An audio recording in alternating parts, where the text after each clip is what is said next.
हरे कृष्ण। स्वागत है कृष्ण पुस्तक के आज के सत्र में। कल 40वां अध्याय जिसका नाम था अक्रूर जी द्वारा स्तुति। अक्रूर जी भगवान की जो स्तुति किए, और कल का जो सत्र था वो विशेष था क्योंकि कल ही अक्रूर जी ने भगवान की दशावतार स्तुति की।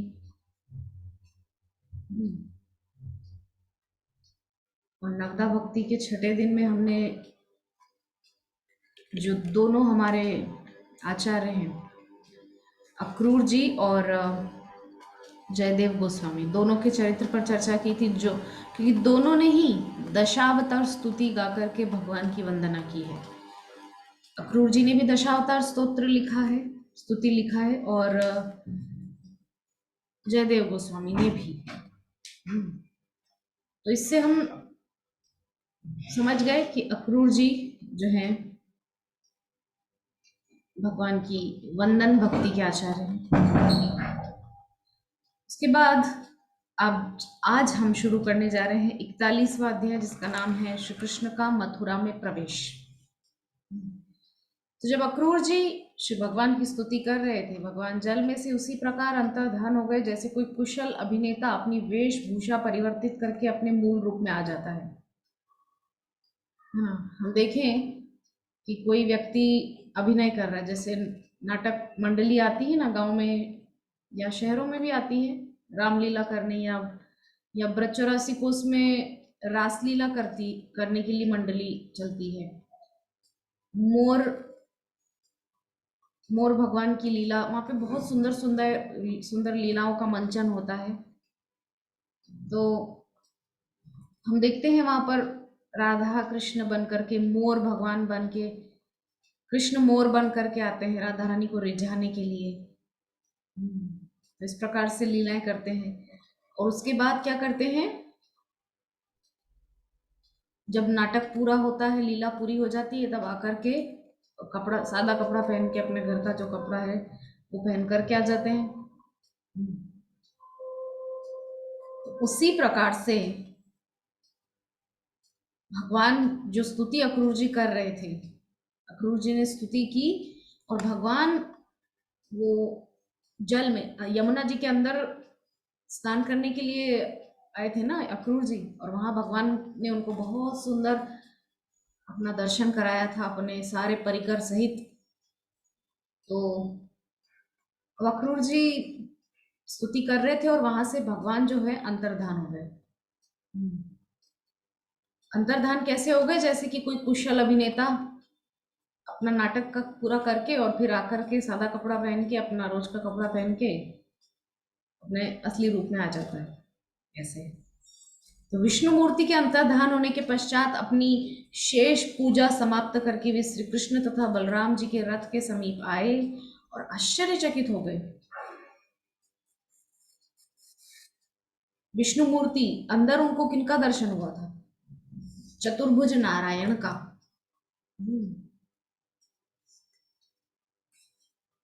क्रूर जी को यमुना के भीतर चतुर्भुज नारायण का दर्शन हुआ था।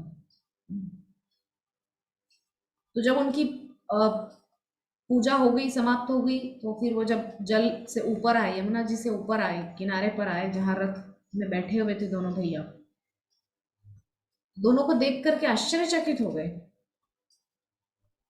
गुरु जी। तो कृष्ण उनसे क्या कह रहे हैं कि क्या उन्हें जल अथवा गगन में किसी अद्भुत वस्तु के दर्शन हुए थे? भगवान यहाँ पर थोड़ा सा जो है मजे ले रहे हैं अक्रूर जी के, उनको छेड़ रहे हैं। ये भक्त और भगवान के बीच का सुंदर रिश्ता है। अभी अंदर क्या हुआ ये इनको पता नहीं है क्या? जिस शेष पर लेटे हुए थे वो बलराम जी निकट हैं, और खुद वहां पर चतुर्भुज नारायण बन के दर्शन दिए। अभी पूछ रहे हैं अक्रूर जी से कि आपने जल के भीतर या आकाश में कुछ अद्भुत देखा क्या? तब अक्रूर जी क्या कह रहे हैं कि हे मेरे प्रिय भगवान, चाहे आकाश में हो, धरती पर अथवा जल में, इस जगत में होने वाली सभी अद्भुत घटनाएं वस्तुतः आप ही के विश्व रूप में प्रकट हो रही हैं। तो ये जो विश्व प्रपंच चल रहा है, ये सब भगवान के श्री विराट स्वरूप के अंदर ही है। ये भागवतम में बहुत विस्तार से लिखा है ना, पहले भी चर्चा हो चुकी है। भगवान की जो ये रोमावली है, ये सब वृक्ष हैं, जितने भी वृक्ष, जितना भी हरियाली हम देखते हैं सारी पृथ्वी पर, वो भगवान की रोमावली है।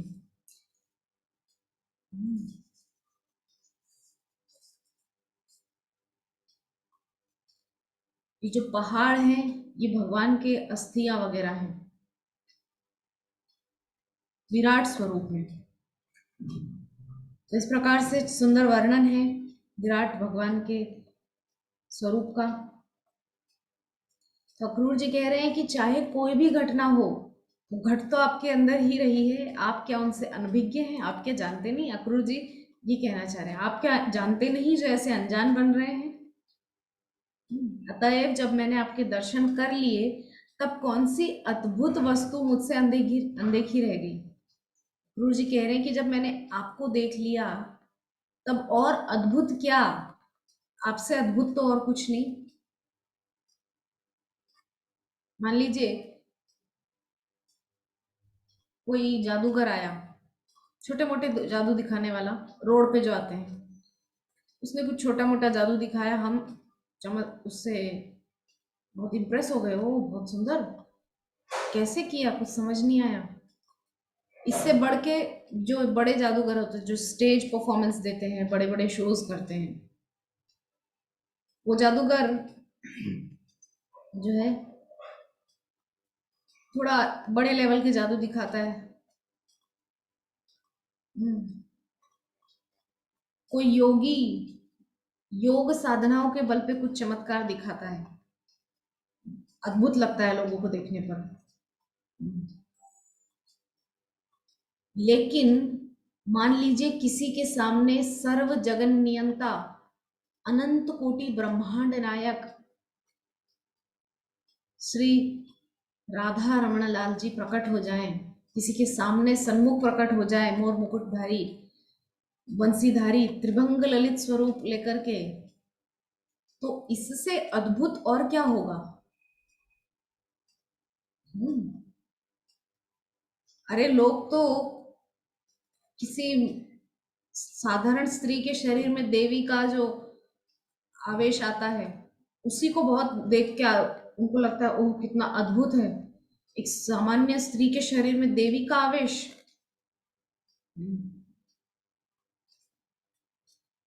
तो इस प्रकार से आपके दर्शन से अद्भुत और कुछ नहीं, अक्रूर जी ये कहना चाह रहे हैं।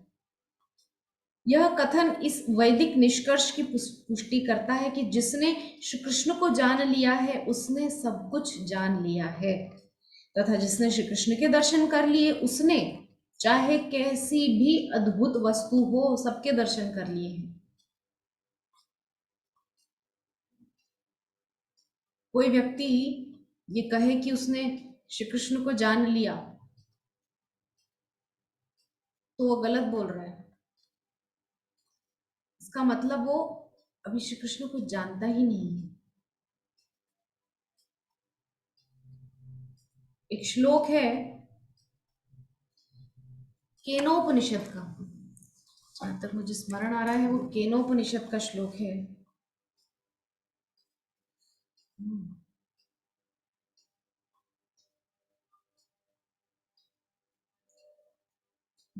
केनोपनिषद का मंत्र है, बहुत सुंदर, जो कि इस प्रकार से है कि यस्या मतम तस्य मतम, मतम यस्य न वेदसः, अविज्ञातम विजानताम, विज्ञातम अविजानताम। क्या कहने का तात्पर्य है इसका? थोड़ा हम समझे कि जिसके द्वारा इसको विचारबद्ध नहीं किया जाता उसके पास इसका विचार है। अर्थात जो विचारों की बंधन में कृष्ण को बांधने का प्रयास कर रहा है, वो असल में कृष्ण को जानता ही नहीं है। और जिसके विचारों में कृष्ण नहीं समा रहे हैं वो कृष्ण को जान रहा है। जो इसका विवेचन करते हैं उनके लिए यह अविज्ञात है, और जो इसके विवेचन का प्रयत्न नहीं करते उनके लिए यह विज्ञात है। अर्थात कृष्ण को जानना इतना आसान नहीं है, ये संभव नहीं है सबके लिए। जो कहता है कि हमने कृष्ण को जान लिया वो अभी कृष्ण को नहीं जान पाए हैं, और जो कहता है कि हम तो कृष्ण को जान ही नहीं पाए, असल में वो कृष्ण को जान रहे हैं। बहुत गूढ़ तथ्य है, बहुत गूढ़ तथ्य है। मतलब कोई व्यक्ति कहे कि मैं इस फोन के विषय में सब जानता हूं, ये जो फोन है, ये जो मॉडल है, इसके विषय में मैं सब जानता हूं, इसका मतलब वो इस फोन को जानता ही नहीं है। और जो ये कहता है कि मैं अभी ठीक ठीक जान नहीं पाया हूं, वो जान रहा है।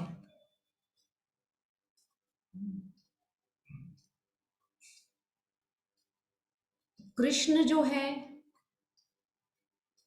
वो इतनी सरलता से किसी की समझ बूझ के बंधन में नहीं आ जाते हैं। कोई ये कहे कि हमने अपने विचारों के माध्यम से या हमने अपने ज्ञान के माध्यम से कृष्ण को जान लिया, अरे कृष्ण इतना सीमित नहीं है कि एक बार जान लिया बोलने से उनके बारे में जानना समाप्त हो गया। आप जीवन पर्यंत मृत्यु के समय तक, अंतिम श्वास तक उनके विषय में जानते रहिए, आपको नित्य कुछ कुछ नवीन प्राप्त होगा। क्योंकि कृष्ण का एक विशेषण है, दिने दिने नवम नवम। प्रतिक्षण कृष्ण नवीन है, नूतन है, नए हैं, नवीन है। उनमें प्रत्येक क्षण कुछ नया है। कृष्ण को जो लोग कहते हैं कि हम कृष्ण को जानते हैं, कृष्ण के विषय में हमने जान लिया, वो कृष्ण के बारे में कुछ नहीं जानते। और जो कहते हैं कि हम कृष्ण को नहीं जान पाए, वो कृष्ण को जानने की चेष्टा कर रहे हैं, जो कि सही है, जो कि अच्छा है।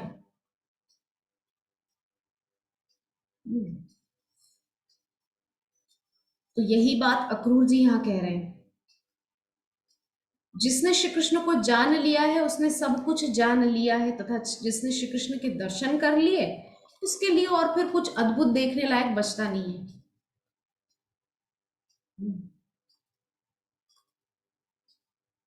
अद्भुत नाम से थोड़ा हम इसको समझें कि जब तक किसी ने कृष्ण का दर्शन नहीं किया उसके लिए ये भौतिक सुंदरता अद्भुत रह जाती है।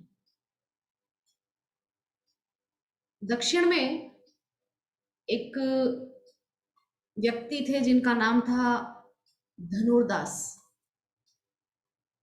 वो अपनी पत्नी में इतना आसक्त थे, उनको लगता था कि उनकी पत्नी सारे ब्रह्मांड में सबसे सुंदरी है, उससे सुंदरी कोई है नहीं।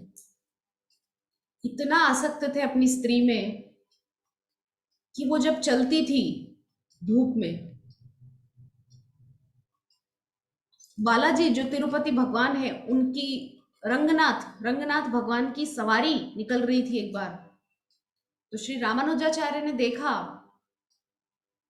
कि भगवान रंगनाथ की पालकी पे छत्र करने की बजाय वो अपनी पत्नी की तरफ छत्र करके उल्टे पांव चल रहे हैं। मतलब देखता जा रहा है अपनी पत्नी को और छत्र उसके ऊपर करके उल्टे पांव चल रहा है। मतलब उसको उधर मुख करके चलना चाहिए सड़क की तरफ, और वो उल्टे पांव चल रहा है, अपनी पत्नी को देख भी रहा है और उसको छाता भी लगा रहा है उसके लिए, धूप से उसको बचाने के लिए। इतना आसक्त, इतना अपनी पत्नी में आसक्त था, क्योंकि उसको क्या लगता था कि ये जो सुंदरता है ये अद्भुत है, इससे सुंदर और कुछ नहीं है।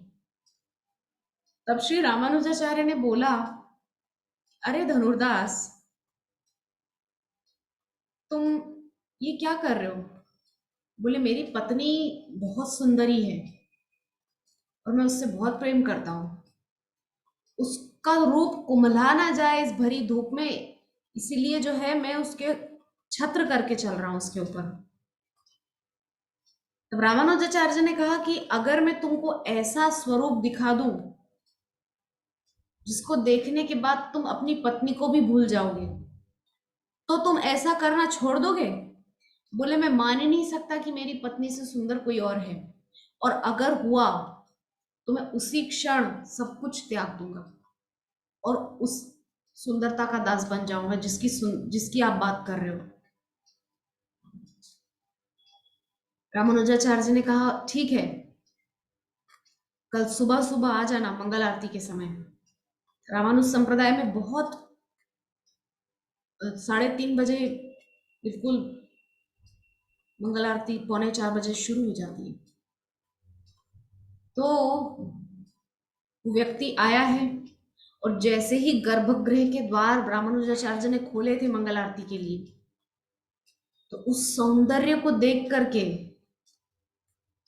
धनुर्दास के पैरों तले से जमीन खिसक गई, होश फाख्ता हो गए उसके।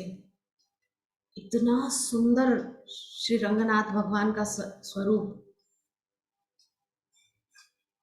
रंगनाथ भगवान को देख करके उसके आंसू निकल पड़े, अश्रुपात करने लगा, सजल हो गए नेत्र। और रामानुजाचार्य से चरणों में विनती करके बोल रहा है, बोले, इतना सौंदर्य तो मैंने आज तक कभी देखा ही नहीं। तब धनुर्दास ने निश्चय किया कि आज के बाद मेरा सब कुछ इनके लिए। मैं जो अपनी पत्नी की इतनी केयर करता था, ध्यान रखता था, जो कुछ भी था, अब से उसके लिए नहीं, सब कुछ इनके लिए है। अब जीवन इनके रंगनाथ भगवान के चरणों में समर्पित है।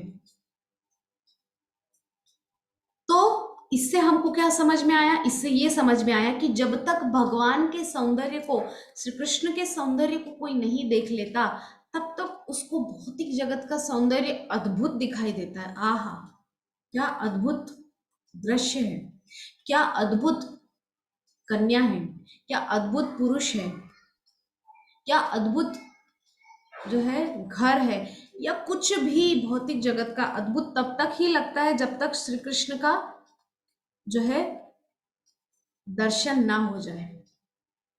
श्री कृष्ण के सौंदर्य के दर्शन के बाद संसार का कोई भी सौंदर्य गौण लग सकता है, अद्भुत नहीं लग सकता। तो हम समझ गए अक्रूर जी जो कहना चाह रहे हैं। अक्रूर जी ने आगे कहा, मेरे आराध्य देव, आपके दिव्य स्वरूप से अधिक अद्भुत और कुछ नहीं हो सकता है। जब मैंने आपके दिव्य रूप के दर्शन कर लिए, तब देखने को और शेष रहा ही क्या। देखिए, वही स्थिति हुई जो धनुर्दास की हुई थी ना। उनको समझ में आ गया कि अब देखने लायक और कुछ नहीं है सृष्टि में।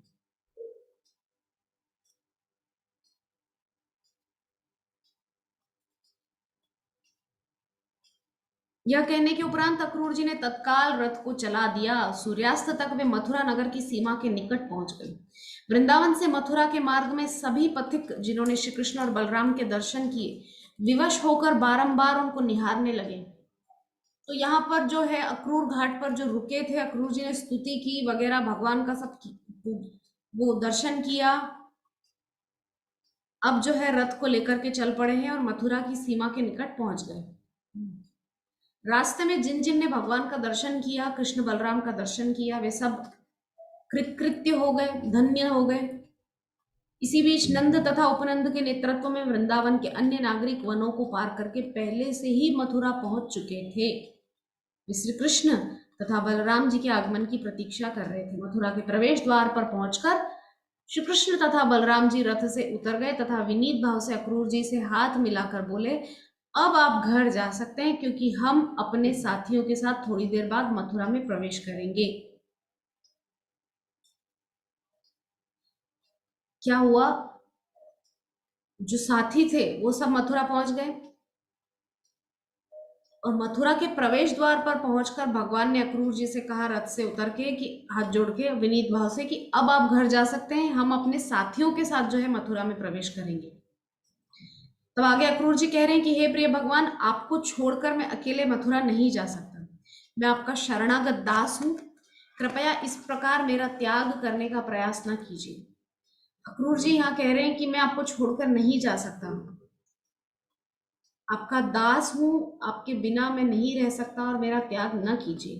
कृपया आप अपने ज्येष्ठ भ्राता और ग्वाल बाल सखाओं सहित मेरे साथ आकर मेरे घर को पावन कीजिए। प्रिय प्रभु, यदि आप आएंगे तो आपके शरण कमल की रज से मेरा घर पवित्र हो जाएगा। आपके पाद पद्मों से निकला स्वेद जल पसीना गंगा के नाम से प्रसिद्ध है, और वह अग्नि व अन्य देवताओं तथा समस्त पितरों सहित प्रत्येक वस्तु को पावन कर देता है। तो अक्रूर जी भगवान को अपने घर बुलाना चाहते हैं, उनकी चरण रज अपने घर में पधराना चाहते हैं।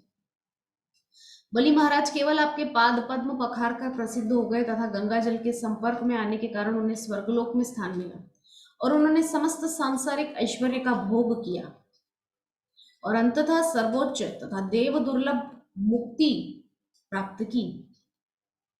बलि महाराज का यहाँ पे प्रसंग याद कर रहे हैं अक्रूर जी, कि बलि महाराज ने आपके पाद पद्मों को पखारा, वो जल कमंडल में भर लिया। ब्रह्मा जी ने जब आपके चरण गए थे ब्रह्मलोक, तो वहां पे चरणों को पखार लिया था ब्रह्मा जी ने, और चरणों को वो जल जो है भर लिया था कमंडल में, वही गंगा है। तो भगवान के चरणों को पखार के बलि महाराज भी स्वर्गलोक को प्राप्त किए, और बहुत सुंदर मुक्ति प्राप्त की। तो गंगा जल न केवल तीनों लोकों को पावन करता है, अपितु शिव जी इसे शीश पर धारण करते हैं। तो गंगा जल की अपार महिमा है, हम सब जानते हैं। गंगे गंगे तियो ब्रूयात योजना नाम सतैरपि मुच्यते सर्व पापेभ्यो विष्णु लोकम स गच्छति। गंगा में स्नान करना तो दूर की बात, गंगे गंगेति यो ब्रूयात योजना नाम शतैरपि, 100 योजन 400 कोस यानी कि 1200 किलोमीटर की दूरी पर, गंगा मैया से 1200 किलोमीटर की दूरी पर भी कोई है, और वो गंगे गंगे गंगे कहकर पुकारता है। योजना नाम शतैरपि, 100 योजन की दूरी पर, एक योजन एक योजन में 4 कोस होते हैं, 4 कोस मतलब 12 किलोमीटर, क्योंकि एक कोस में 3 किलोमीटर होते हैं, तो 4 तिये 12 मतलब एक योजन में होते हैं 12 किलोमीटर। तो 100 योजन बराबर 1200 किलोमीटर। 1200 किलोमीटर की दूरी से गंगे गंगे यो ब्रूयात योजना नाम शतैरपि, 1200 किलोमीटर की दूरी से भी कोई दूर खड़ा हुआ गंगे गंगे यो ब्रूयात, गंगा गंगा पुकारता है। तो आगे क्या कह रहे हैं, मुच्यते सर्व पापेभ्यो विष्णु लोकम स गच्छति, उसी क्षण वो सभी पापों से मुक्त होकर विष्णु लोक को चला जाता है। ये महिमा है गंगा मैया की। इसीलिए शिवजी धारण किए शीश पर, कोई साधारण बात नहीं है। भागीरथ के पूर्वज इस जल से पवित्र होकर स्वर्ग लोकों को सिधारे। हे देवताओं के आराध्य देव, हे समस्त ब्रह्मांड के स्वामी, आपकी दिव्य लीलाओं के श्रवण मात्र से मनुष्य शुद्ध हो सकता है। हे परम नारायण, जिनकी स्तुति उत्तम श्लोकों से की जाती है, मेरा आपको कोटि कोटि प्रणाम है। तो उद्धव जी सुंदर सुंदर स्तुतियां भगवान की कर रहे हैं। यह सुनकर श्री कृष्ण ने उत्तर दिया, अक्रूर जी, यदुवंश से द्वेष रखने वाले सभी असुरों का वध करने के उपरांत मैं अपने ज्येष्ठ भ्राता बलराम जी के साथ अवश्य ही आपके घर आऊंगा। तो भगवान ने 2 लोगों को वचन दिया था घर जाने का मथुरा में, एक तो अक्रूर जी को दिया, अभी आगे कुब्जा को भी देंगे। तो अभी नहीं जाएंगे भगवान उनके घर, थोड़ा बाद में जाएंगे। इस प्रकार मैं अपने सभी संबंधियों को प्रसन्न करूंगा। श्री भगवान के इन वचनों को सुनकर अक्रूर जी किंचित निराश हो गए, किंतु वे भगवान की आज्ञा का उल्लंघन नहीं कर सके। अतएव उन्होंने मथुरा में प्रवेश किया और कंस को श्री कृष्ण के आगमन की जानकारी देने के पश्चात अपने घर चले गए। तो प्रार्थना तो की थी अक्रूर जी ने कि थोड़ा हमारे भी घर आप आइए, चरण धूलि का हमको भी सौभाग्य मिले, लेकिन भगवान ने कहा कि अभी वो सही समय नहीं है, जब सही समय होगा, उचित समय होगा, मैं स्वयं आपके घर आऊंगा। तो इस प्रकार से भगवान ने उनको सांत्वना दिया, किंतु उनके मन में थोड़ी निराशा हुई, लेकिन भगवान की आज्ञा है जान करके उन्होंने कुछ नहीं कहा। और इधर कंस के पास पहुंचकर कंस को समाचार दे दिया कि आप जिस काम के लिए बोले थे वो हो गया है, कृष्ण बलराम आ गए हैं। और फिर अपने घर अक्रूर जी चले गए। अक्रूर जी के प्रस्थान के पश्चात श्री कृष्ण बलराम जी तथा ग्वाल बालों ने नगर दर्शन के हेतु मथुरा में प्रवेश किया। अब जो सब ग्वाल बाल सखा है सब मथुरा का दर्शन करने निकल पड़े। उन्होंने देखा कि मथुरा का प्रवेश द्वार उच्च कोटि की स्फटिक शिला अर्थात संगमरमर से अत्यंत सुगढ़ता से निर्मित था। तो अब जो है सुंदरता देख रहे हैं मथुरा नगरी की, प्रवेश द्वार बहुत सुंदर है इत्यादि, तथा उसके गोपुर शुद्ध कंचन से बने थे। चारों ओर सुंदर उपवन थे। नगर के चारों तरफ नहरें फैली हुई थी जिससे कोई शत्रु सरलता से नगर में प्रविष्ट न हो सके। यह आज से 5,500 वर्ष पुरानी बात है। तब यमुना इतना वेग से बहती थी और इतना अपार जल था, एक हाथी डूब जाए इतना जल तो आज से 100 वर्ष पहले भी था। एक हाथी पूरा डूब जाए, लेकिन आज उतनी जल की मात्रा नहीं है उसमें, और थोड़ी अशुद्धियां भी हैं, लेकिन ठीक है, उस विषय में चर्चा हम नहीं करेंगे।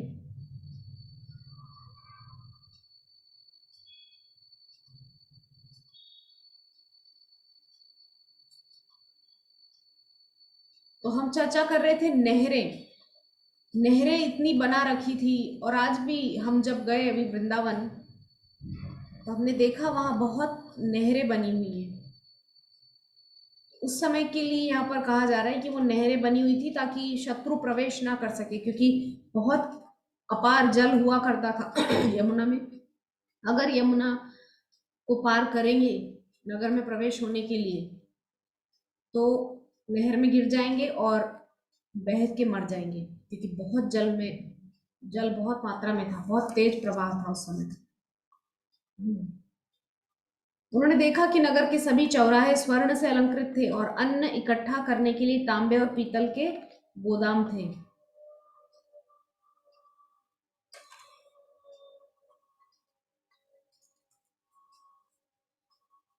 कृष्ण बलराम और सारे सखा देख रहे हैं मथुरा नगरी की सुंदरता। चौराहों पर जो है स्वर्ण के बहुत सुंदर अलंकार, स्वर्ण से मतलब सजा हुआ है चौराहे, और अन्न इकट्ठा करने के लिए तांबे और पीतल के गोदाम बने हुए थे। वहाँ बहुत से धनी लोगों के घर भी थे जो एक जैसे दिखते थे और ऐसे प्रतीत होते थे मानो एक ही शिल्पी ने उनका निर्माण किया हो। घरों की सज्जा मूल्यवान रत्नों से की गई तथा प्रत्येक घर में फूलों तथा वृक्षों से युक्त प्रांगण थे। तो मथुरा की सुंदरता देख रहे हैं सब मिलकर के। घरों की वाटिकाएं, मार्ग और बरामदे रेशमी वस्त्रों तथा रत्नों व मोतियों की कढ़ाई से अलंकृत थे। मथुरा की साज सुंदरता देख रहे हैं भगवान। छज्जे के झरोखों के समक्ष कबूतर तथा मोर चहक रहे थे। कबूतर, मोर, इस प्रकार के शब्द सुंदर सुनाई दे रहे थे, विचरण कर रहे थे। नगर के भीतर सभी अन्न विक्रेताओं की दुकानें भांति भांति के पुष्पों, मालाओं, कोमल दूर्वा तथा खिलते हुए गुलाबों जैसे फूलों से अलंकृत थी। घरों के मुख्य द्वार पर जल से पूर्ण कलश सुशोभित थे तथा चारों ओर दधि चंदन का लेप तथा फूलों से मिश्रित तथा जल छिड़का हुआ था। जलते हुए दीपकों से सुशोभित अनेक आकार प्रकार के पुष्प द्वारों की शोभा बढ़ा रहे थे। घरों के सभी द्वारों पर आम के नूतन पल्लवों तथा रेशमी ध्वजाओं का अलंकरण था। सुंदर सुंदर वहां पे जो है श्रृंगार किया हुआ है पूरी मथुरा नगरी को।